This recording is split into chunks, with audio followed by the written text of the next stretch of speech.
My friends, it is officially the age of recognition, as announced by a brand new client. In fact, it's her terminology that I'm using. It's not even mine. She said, Sarah, I'm so excited to be finally having this conversation with you. I've heard your name a few times, but we finally have buy-in in the organization that recognition is essential, and it's going to help us with so many of our initiatives, from diversity and inclusion to our people strategy to boosting engagement. Where do we start? And it lights my heart because, of course, I'm kind of obsessed with recognition. But more importantly than that, though, I never used to get calls from people who specifically wanted help about recognition. In my first 3 years of business, I had one client who was doing a big project on it. And now on a weekly basis, I have people reaching out specifically about that. So why all of a sudden is recognition on people's radars? Why is it becoming part of the strategic discourse at senior teams? And how has it become such a prominent player in people's people plans?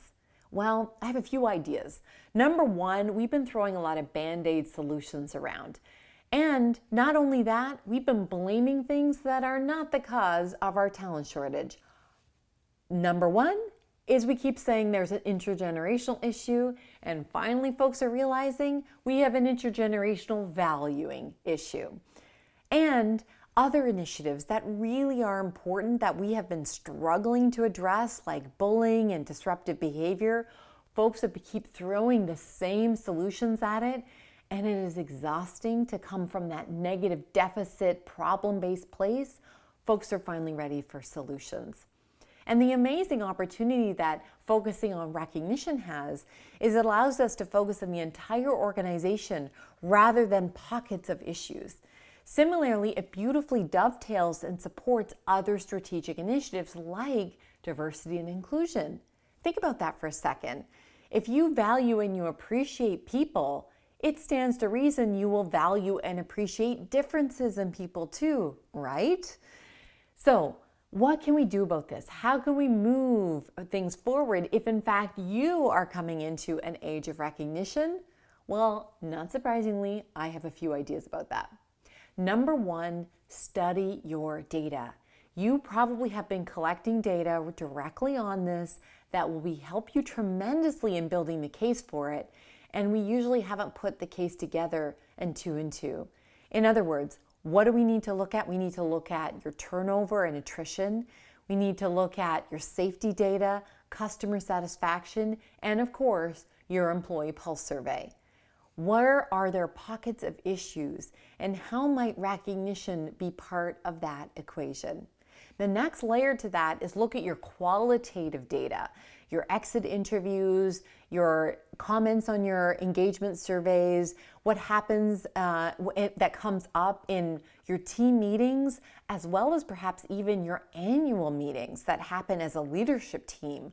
What are some of the things that continue to come up as recurring themes?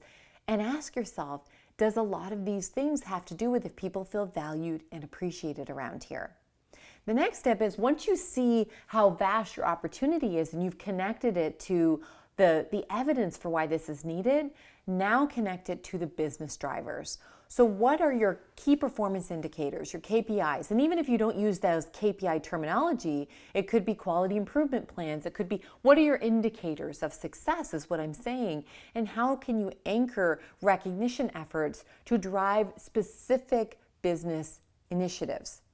Then take a look at how you can formulate a group together that can help you move this forward.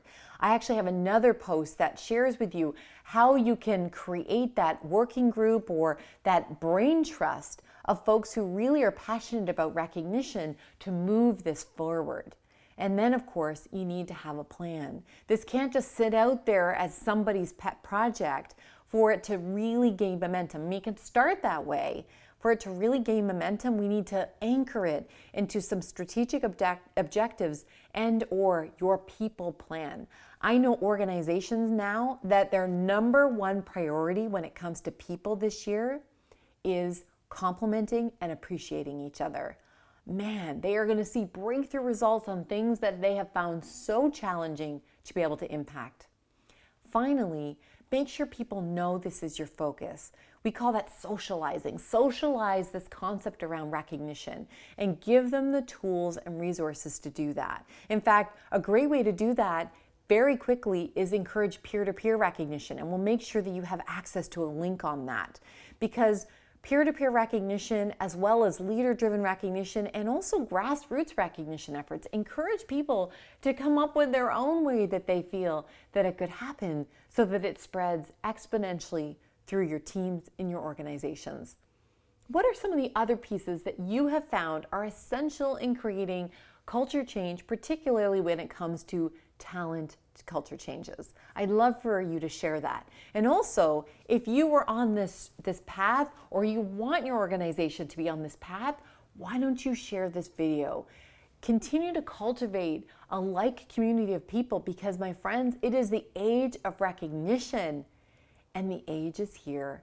We're here together in community. If you're not already a member, why don't you subscribe to this channel so that you can continue to get these blogs week after week. Thanks so much.